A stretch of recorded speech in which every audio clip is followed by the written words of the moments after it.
Кутманды кечиңиздер менен эфирде жаңылыктар кызматы. Студияда мен Каныбек Санкараев. Жана мен Нуркамал Турсунбекова. Саламатсыздарбы? Алгач бүгүнкү чыгарылыштын кыскача топтому менен тааныштырабыз. Максим Бакиевдин финансылык кеңешчиси Алексей Елисеевдин адвокаттык лицензиясын жандандыруу фактысы боюнча кылмыш иши козголду. Азырынча эч кимге айып тагыла элек. Бирине болсо кызматтык абалын кыянаттык менен пайдалануу. Кычыраган суукта телсиз жоонун кесепетинен көчөдө калган жаш үй бүлө Акырдоо жаңы конушунда турак жай толугу менен күйүп кетип, 3 балалуу үй бүлө барар жери жок калды. Балдар аянчасынан колуңарды тарткыла. Бишкек шаарынын 12-кичи районунун тургундары балдар ойной турган жайдын ордуна көп кабаттуу турак жайдын салынышына каршы чыгышууда. Башканы коюп, Манасты айт. Бишкекте 7 күндүк фестиваль өтүп жатат. Маданий иш-чаранын алкагында манасчылар күн түн дебей окуя токтогон жерден бири-бирин улап манас айтышууда.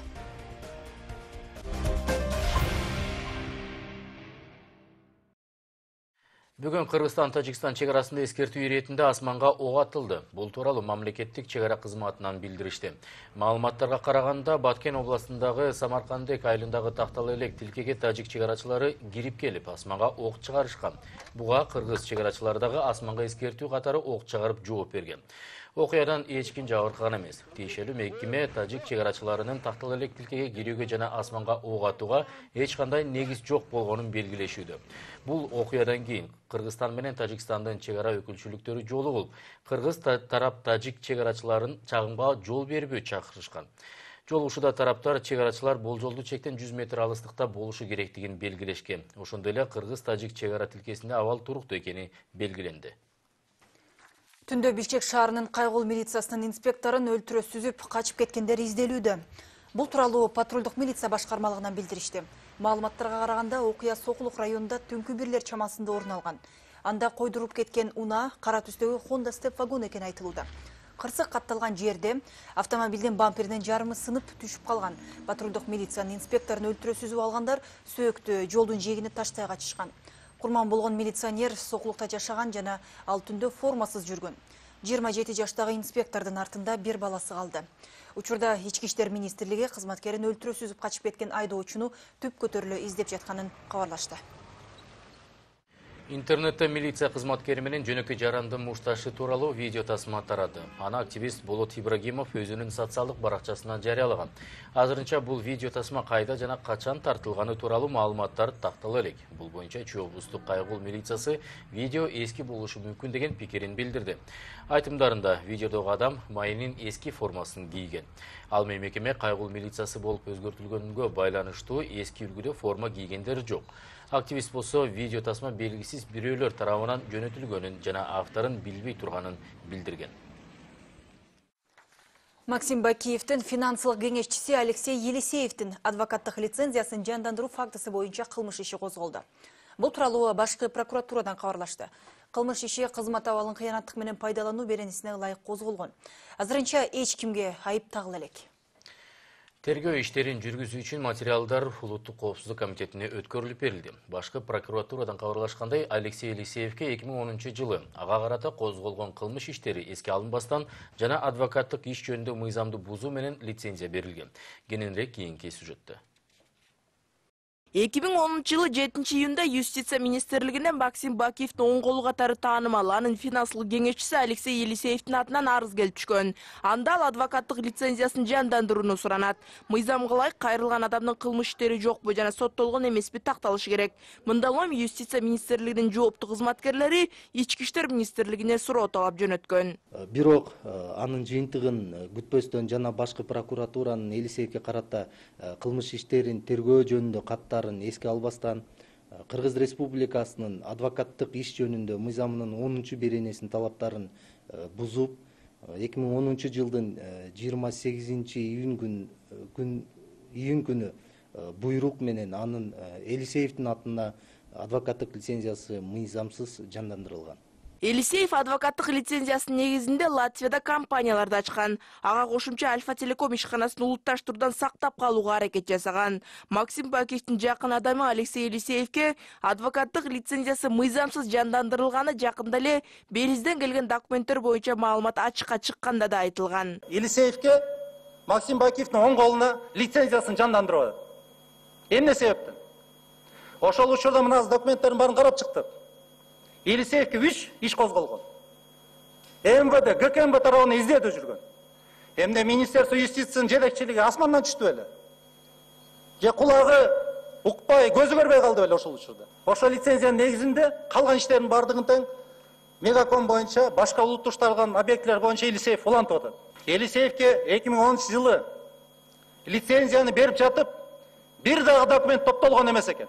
Алексей Елисеевке Кыргызстанда экономикалык кылмыштарга байланыштуу көп айыптар тагылып, соттун чечими менен сырттан 25 жылга эркинен ажыратылган. Анын ишинде рейдерлик басып алуу, акча опуз алуу, мамлекеттик насыяны өз кызыкчылыгына пайдалануу жана башка көптөгөн финансылык мыйзам бузуулар табылган. Ал 2010-жылы апрель окуясынан кийин өлкөдөн качып кетип, Латвиядан башпаанник сураган. Бул кылмыш иштерине карабай, ошол эле жылы анын адвокаттык лицензиясы жандандырылган. Ал мезгилде Аида Салянова юстиция министринин милдетин аткарып турган. Буга чейинки интервьюларында Салянова тиешелүү документке кол койгонун жашырган эмес. Лицензияны жандандыруу тууралуу буйрукка кол койгон күн эсимде. Документти министр эмес, аппарат дайындайт. Бул маселени көзөмөлдөгөн ошол кездеги орун басар Жылдыз Мамбеталиева лицензияны жандандыруудан баш тартууга мыйзамдуу негиз жок деп айткан. Учурда башкы прокуратура Елисеевке берилген лицензия боюнча кызмат абалын кыянаттык менен пайдаланган деген беренеге ылайык кылмыш ишин козгоп, тергөө үчүн материалды Улуттук коопсуздук комитетине өткөрүп берди. Азырынча эч кимге айып тагыла элек. Элизат Эркин, Туралтын Каныбек уулу, НТС.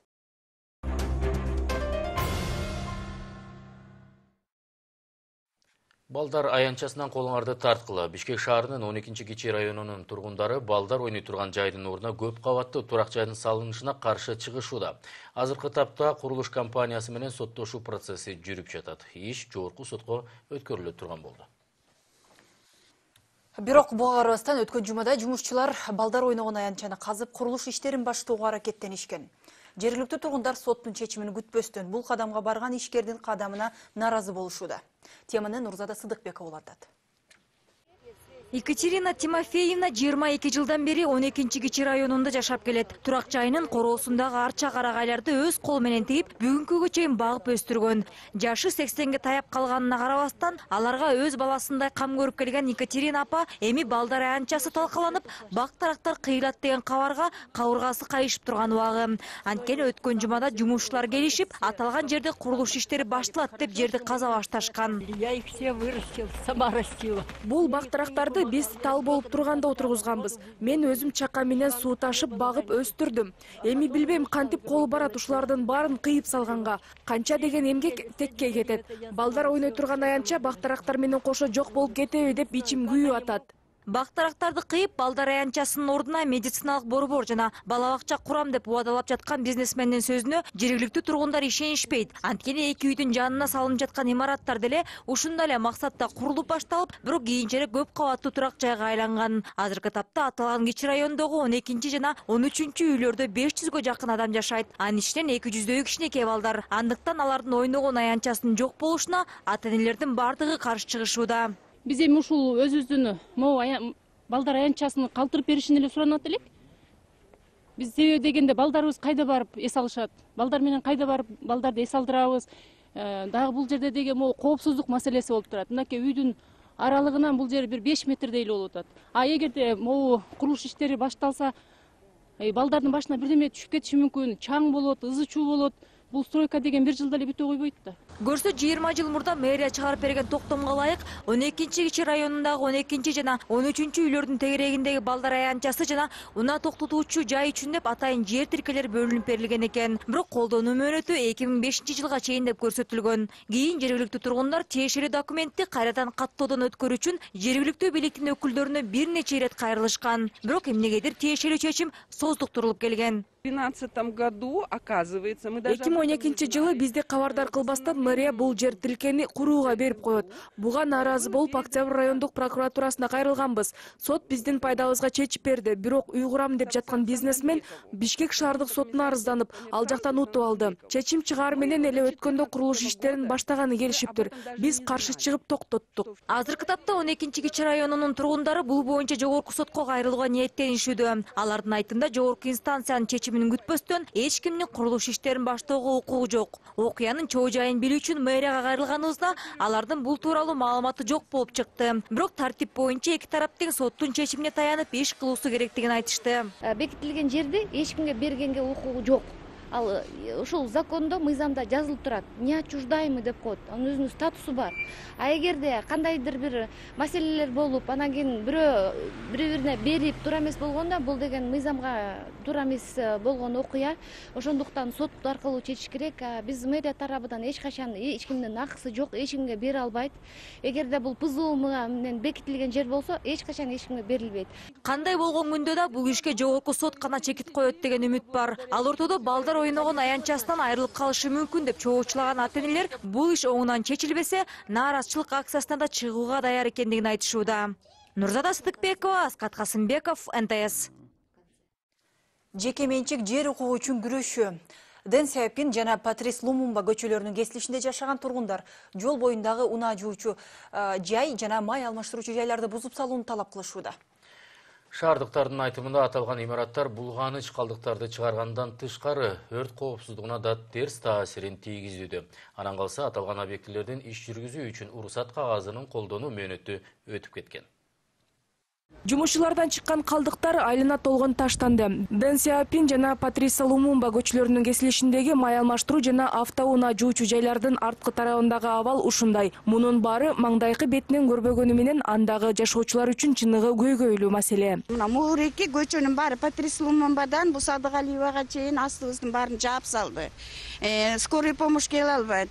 Эме келе албайт. Эч кандай чоңураак машина келе албайт, киргизе албайбыз. Дөңгөлөк сатып атпайбы магазин. Ушунун астына да куруп алышты. Ал жер бүт жайында туалет болот. Бул такыр эме басканга болбойт. 10-жылы машина күйүп кетти. Биздин жаныбызга машина пожарка келе албайт этил жерде чоң жолдо туруп турду. Машина күйүп бүткүчө.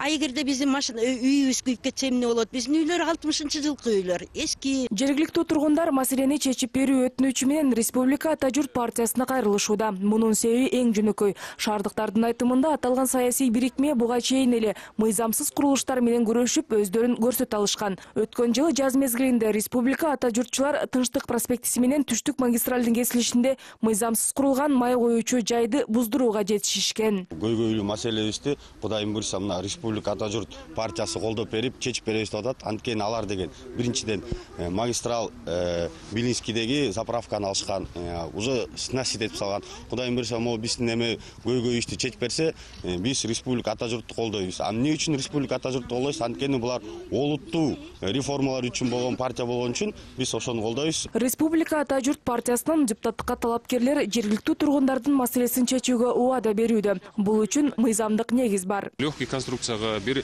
киоскка да алышып туруп, бүгүнкү күндө өзүңүздөр көрүп тургандай чоң имараттар курулуп калган. Булардын баары постоянный болуп калгандыктан бүгүнкү күндө бизде Горкий кеңештин постановлениясы бар. Ушундай чоң жолдордун тегерегиндеги карамагындагылардын бардыгы незаконно деп. Ошол постановлениянын ичине мораторийге бул Дэн Сяопин көчөсү да кирет. Чечүү жолдорун билебиз, кантип чечиш керек. Кудай буйрса ушул мандат алып, шаардык кеңешке депутат болуп калса, бул маселени чечкенге аракет кылабыз. Республика Ата журт партиясы бул маселеге шайлоодон кийин киришебиз деп турат. Себеби алар талапкер катары жергиликтүү бийликтин ишине кийгилише алышпайт. Ошондуктан партия өкүлдөрү шайлоочулардын колдоосун алууга үмүттөнүп жатат. Улуттуу реформалар партиясы, Республика Ата журт номер 4-кө добуш бер.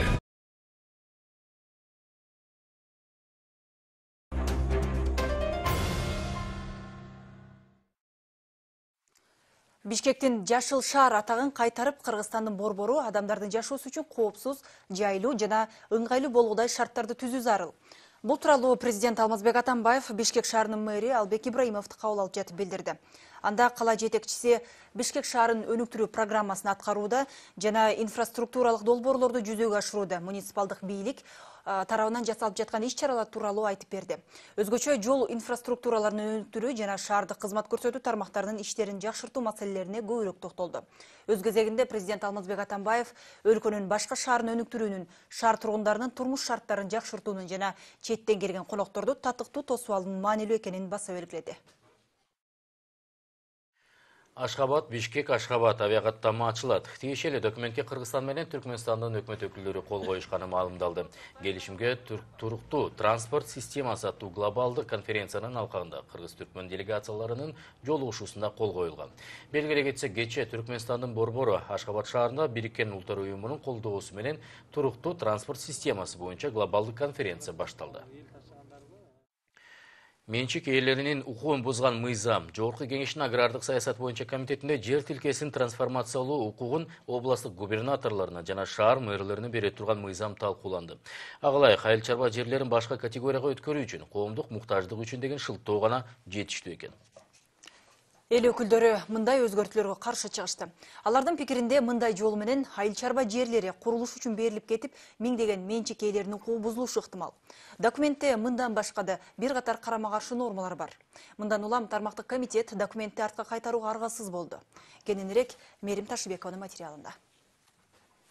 Жер пайдалануу боюнча бир катар кодекстерге киргизилип жаткан өзгөртүүлөр депутаттар арасында кызуу талаш жаратты. Документте областтык жана шаардык маанидеги жерлерди трансформациялоо укугу өкмөткө эмес, мэр менен губернаторлорго берилип жатканына айрым эл өкүлдөрү таң калууда. Анда эмне үчүн айыл өкмөт көрбөйбүз? Жөнөкөй шаарларды көрбөйбүз. Анда кыргыз өкмөтүнүн эмне кереги бар болуп калат? Биздин трансформация боюнча буга чейинки мыйзамдарыбыз, чектөөлөрүбүз эмне болуп калат? Эртең мында жатканда Бишкек же болсо чоң шаарлардагы жанагындай промышленный зоналар бар. Жана башка жерлердин бардыгын азыр жанагы коммерческий жерлерге сатып баштайт да, андай жаттында. Жанагы мешок акча көтөрүп жүргөндөр азыр ошол маселелердин баарын чечет да. Өкмөт өзү ал өзгөчө баалуу жерлерин трансформациялоо чечет. Бирок башка категориялардын мына берип атабыз, шаардын областтык мэрияларга, жергиликтүү мамлекеттик администрацияларга. Мыйзам долбоору буга чейин да кызуу талаш тартыш жаратып, бир катар депутаттардын сунушу менен экинчи окуунун режимине кайтарылган. Себеби документте ген байлыктар жайгашкан жер тилкелерин трансформациясыз эле иштетүүгө уруксаат берилген. Мындай нормага айрым депутаттар каршы пикирин билдирген. Бирок трансформациясыз жер берилбесин десек, ал да мыйзамда бир катар коллизияларды жаратышы мүмкүн экен. Мына трансформация кылдык дейли. Трансформация кылдык. Дастан Асылбекович айткандай. Ама рекультивациядан кийин ал бар. Рекультивациянын мыйзамы билесиңер. Сельское хозяйство назначение болгондон кийин ошол калыбына келтириш керек. А бирок биз трансформация кылып бергенден кийин, значит, они рекультивация кылбай эле койсо болобу? Мына ушул суроого жооп жок. Же болбосо мейли баягы жазып койсок да, анан кийин рекультивациянан кайрадан кандай келтиребиз механизм? Кайра? Ошол эле сельскохозяйственный оборотко, баары лесной фондко кандай келтиребиз? Булар бәрбір в любом случае экологиялық экспертизадан өтөт. Ошол эле убакта баягы рекультивация боюнча дагы проектти экологиялык экспертизадан өткөрөт. Бүткөндөн кийин рекультивация кылат дагы ушу жер кайра эле ушу Токой чарбасында ошол айыл чарбасынын жерлери өзүнүн категориясында кала берет. Асылбек Шарипович мен толук макулмун. Кийин дагы бир жумуш жасалып атат. Кайра трансформация башка деген маселе бар да. Ошон үчүн мына мыйзамда жазылган трансформациясыз эле ошол эле категорияда ушу жер казынасын пайдаланган Токой чарба жерлерин берилсин деп так жазылган. Учурда 200гө чукул чет элдик компания жер иштетүүгө лицензия алып, бирок ишти баштай албай өкмөткө кайрылып жатыптыр. Инвесторлорго шарт түзүү керек деген ниет менен ушул мыйзамга өзгөртүү киргизилген дешет өкмөт мүчөлөрү. Бирок мындай нормага айыл чарба министрлиги каршы болууда. Анын үстүнө документте грамматикалык каталар да орун алган. Алсак анда коомдук муктаждыктар үчүн курулуш жүрсө, жер тилкесин менчик экенине карабай тартып алып коюуга жол берген норма бар. Муну кабыл алуу менен борбор калаадагы менчик ээлеринин укугун бузууга жол берген болобуз дешет депутаттар. Мындан улам коомдук муктаждык деген сөздү башка сөзгө алмаштыруу зарылдыгы айтылууда. Коомдук муктаждык деген эмне? Биз мамлекеттик муктаждык менен эле калтырышыбыз керек. Мамлекеттин кызыкчылыгы үчүн керек болсо, өзгөчө кызыкчылыктар үчүн ошондо алсак болот. Ал эми коомдук муктаждык эмне? Эртең бир туалет салыш керек болсо, ал да коомдук муктаждык да. Но бирок ал мамлекеттик муктаждык эмес да. Мамлекеттик стратегический маанидеги муктаждык болгондо гана биз жеке менчик сенин, менин, ал кишинин үйүн бузуп туруп алып койсок болот, ошол жерден жол салып кетсек болот да, стратегиялык маанидеги. Но бирок эми коомдук муктаждыкка көп нерсе кирип келет да. Парк салабыз десек, биз эки көчөнү переулогу менен кошо бузуп туруп ошол жерге парк салсак тоже болбойт да. Мындай талаш жараткан жагдайлардын көптүгүнөн эл өкүлдөрү маселе коомдук талкуудан дагы бир ирет өтүш керек деген жыйынтыкка келип, документ артка кайтарылды. Мээрим Ташыбекова, Бакыт Кошалиев, НТС.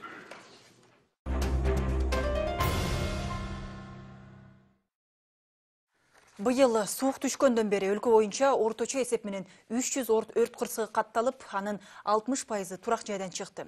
Бул тууралуу өрткө каршы күрөшүү агенттиги билдирди. Айтымдарында 2 күн мурда эле Бишкек шаарынын Акордо жаңы конушундагы үйлөрдүн биринде өрт чыгып, тилсиз жоо турак жайдын 90%-ын жок кылды. Бактыга жараша өрттөн эч ким жабыркаган эмес. Үйдүн кожойкеси 3 баласын куткарууга жетишкен. Бирок ошол эле маалда үй буюмдардын дээрлик көпчүлүгү өрттөнүп, күлгө айланган. Алдын ала маалыматтар боюнча өрт электр зымдарынын чыңалуусунан келип чыккан. Кененирээк кийинки сюжет. Бул түнү эртең менен саат таңкы өрт болчу. Мен балдар менен уктап жатканда тарсылдагандан кийин чуркап чыгып бул эшикти ачып чыксам эле бул жерден от чыгып атыптыр. Крышадан ылдый көздөй отуруп атыптыр. Анан чуркап чыгып мен кухнянын эшигине келип, кухнянын эшигин ачтым. Кухнянын эшигин ачып карасам эле бул жерде стенам полный крышаны көздөй күйүп атыптыр. Бул жерде тефаль турган, сенсорный плиткам турган. Ал олонгон отту көргөн Арзгүл Асаналиева биринчи эле балдарын куткаруу аракетин көргөн. Жолдошу милицияда иштегендиктен бул убакытта түнкү нөөмөттө болгонун айтат. Өзү чуркап чүрпөлөрүн кошуналардын үйүнө киргизип, куткаруучуларды чакырганча жалын күч алган. Бул жерде раковинам бар болчу, кухонный гарнитурум бар болчу. Микроволновка мынакей күйүп кетип эчтеке калган жок. Холодильнигим. Кухонный уголок бар болчу бул жерде. Продуктылар бар болчу. Эчтеке калган жок, күйүп кетип. Анан соседтер биякта газ баллон тургандыктан соседтерди эч кимди киргиздирген жокпуз, газ баллон жарылып кетиши мүмкүн деп. Анан соседтер үйдүн ар жагы менен айланып барып, терезелерде решеткаларды жулуп, терезеден кирип болгон кийим-кечектерибизди, журкан төшөктөрүбүздүн баарын ташып чыгарышты. Рахмат, ушул соседтерибиз бар экен.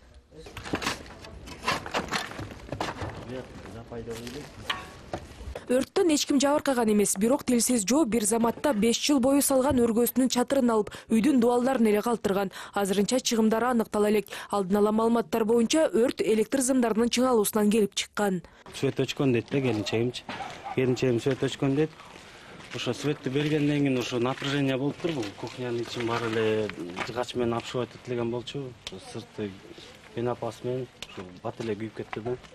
Ошол ана 101ден чалдык, бат эле келишти, 101дин пожарный службасы.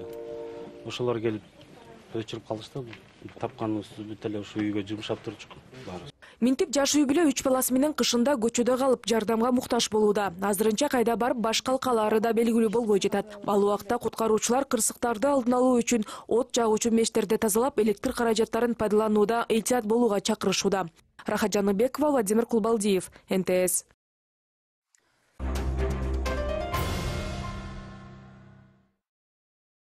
Башканы коюп, Манасты айт. Бишкек шаарында дал ушундай аталыштагы 7 күндүк фестиваль өтүп жатат. Маданий иш-чаранын алкагында манасчылар күн түндөбөй окуя токтогон жерден бири-бирин улап манас айтышууда. Долбоордун негизги максаты өлкөнүн ар кайсы аймагындагы манасчылардын башын бириктирүү жана манас эпосун калк арасында кеңири жайылтуу. 7 күндүк манас айтууга жалпысынан 40ка жакын өнөр-пост чогулган. Улуу манас эпосун даңазалаган иш-чарадан Кайыр Жалюбекова айтып берет.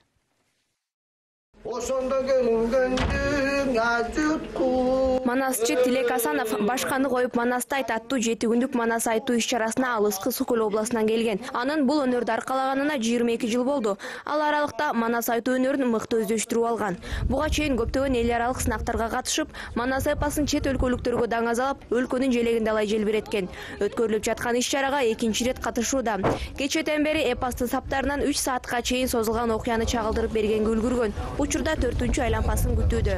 Өзүмдү да манас айтуучулук өнөрүмдү сынап, өзүмдүн дараметимди сынап, дагы ушактан да башка манасчылардан дагы алым сабак алышып, башкалардан да үлгү алып, ушул жерден манасты даңазалап, жакшы айтып элге жайылтууга жакшы салым кошсом деп келдим. Баарыбыз ошол манастын, ушу эпостун башынан баштап улап айтышып атабыз. Башканы коюп Манастай аттуу 7 күндүк Манас айтуу фестивалын аксакал манасчылар ачып берген. Учурда манасчылар күн түн дебей окуя токтогон жерден бири-бирин улап Манас айтышууда. Такайын кепти ургандаңа, станың Манас кабыланды болбасты, чапкандаңа. Манасты тынбай айтуу фестивалы быйыл 3-чү ирет өткөрүлүүдө. Демилгени Саякбай Манасчы эл аралык фонду колго алган. Уюштуруучулар билдиргендей, өткөрүлүп жаткан иш-чара өлкөнүн ар аймагында жүргөн манасчылардын башын бириктирүү жана Манас эпосун калк арасында кеңири жайылтуу. 7 күндүк Манас айтууга 40 чукул манасчы келген. Эң улуу манасчынын жашы 83-тө болсо, кенжеси 6 жаштагы Үмөт Бек Болот уулу. Маданий багытка арналган иш-чара жыл сайын өткөрүлүп турмакчы. Манасчыларыбыз бардыгы күчтөнүп келе жатат, чарчап калабы деп ойлогонбуз. Күчтөнүп келе жатат, жакшы. Кудайым буйрса, быйыл 3-чү жолу өткөрүп атабыз. Эми жыл сайын өткөргөнгө аракет кылабыз. Жыл сайын буну биздин салт катары киргизип алабыз. Кудайым буйрса, ошон үчүн Саякбай Манасчы эл аралык фонду Министерство культуры менен чогуу биргеликте өткөрүп жатат. Бул нерсени эми дагы колдоо жакшыраак болуп турса, бул нерсе мындан дагы чоң деңгээлде өтөт. 7 күндүк Манас айтуу 4-декабрда жыйынтыкталат. Ага чейин ар бир каалоочу келип манасчыларга кулак салса болот. Фестивалдын соңунда катышуучулар ар кандай белектер менен сыйланышат. Кайыр Жалөбекова, Асхат Ибраимов, НТС. Улуу Манас эпосу муундан муунга өтүп даңызаланат деп терең ишенебиз. Ал эми жаңылыктар чыгарылыш болсо ушуну менен соңуна чыгат. Ушул жана башка жаңылыктарды НТС Чекит Кейжи сайтынан жана YouTube порталынан да көрө аласыздар. Биринчи мүнөттөн кийин эфирде болсо откровенный разговор берүүсү улантат. Бардык жаңылыктарды НТС көрсөтөт. Саламатта туруңуздар. Аманчылыкта көрүшөлү.